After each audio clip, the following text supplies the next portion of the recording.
tuzi ko iyo twatse fagitire ya IBM tuba twizeye ko umusanzu wacu ugezwa mu isanduku ya leta ukatugarukira binyuze mu bikorwa twese tugiramo inyungu rusange nk'umutekano twese dukenera kugira ngo tubashe gukora twiteze imbere, amavuriro, amashuri, imihanda yoroshye imigenderanire n'ubucuruzi n'ibindi ntarondora.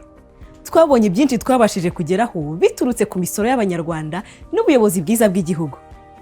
Ibaze noneho ibyo dushobora kugeraho dukomeje iyi ntambwe idasubira inyuma. Reka dufate urugero rufatika. Iwacu mu rugo dukenera ibikoresho by'isuku, imyambaro, ibiribwa, kandi mu giciro twishyura kuri bimwe muri ibyo haba hariho 18% y'umusoro ku nyongeragaciro ari wo TVA.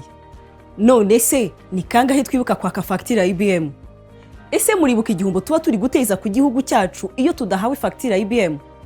Aha, ubu noneho umuguzi wa nyuma usabye fagitire ya IBM azajya ahabwa n'ishimwe ringana n'10% y'umusoro wa TVA uri ku gicuruzwa aguze.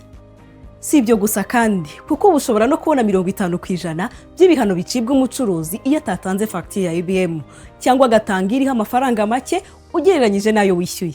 Urugero, niba uguze ibintu by'amafaranga 10,000 bicibwa TVA y'amafaranga 1,525.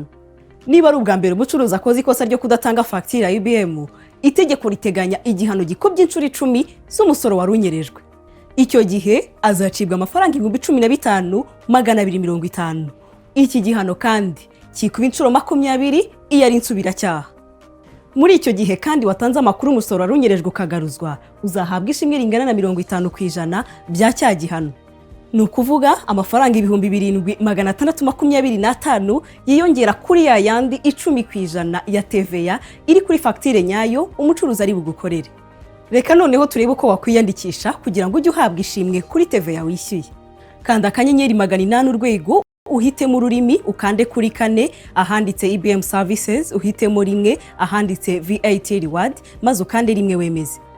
Niba udahawe fagitire ya IBM cyangwa uhawe idahwanye n'amafaranga wishyuye, andikira Rwanda Revenue kuri nimero ya WhatsApp 0739 008010, maze wohereze icyemeza ko wishyuye, ibiranga aho waguriye na nimero ya telefone cyangwa konti wandikishije izanyuzwaho ishimwe.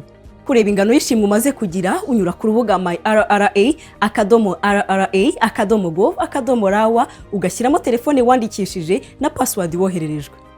Mucuruzi, bigira ibyawe, wubahiriza amategeko. Tanga fagitire ya IBM ku muguzi wese utarindiriye ko ayigusaba. Zirikana kandi kwandika amafaranga ahuye n'ibyaguzwe, wirinde ibihano biteganywa n'amategeko. Nawe muguzi, ni uburenganzira bwawe guhabwa fagitire ya IBM buri gihe cyose ugize icyo ugura. Munyarwanda, tengamara na TVA usaba fagitire ya IBM. Amategeko n'amabwiriza birakurikizwa.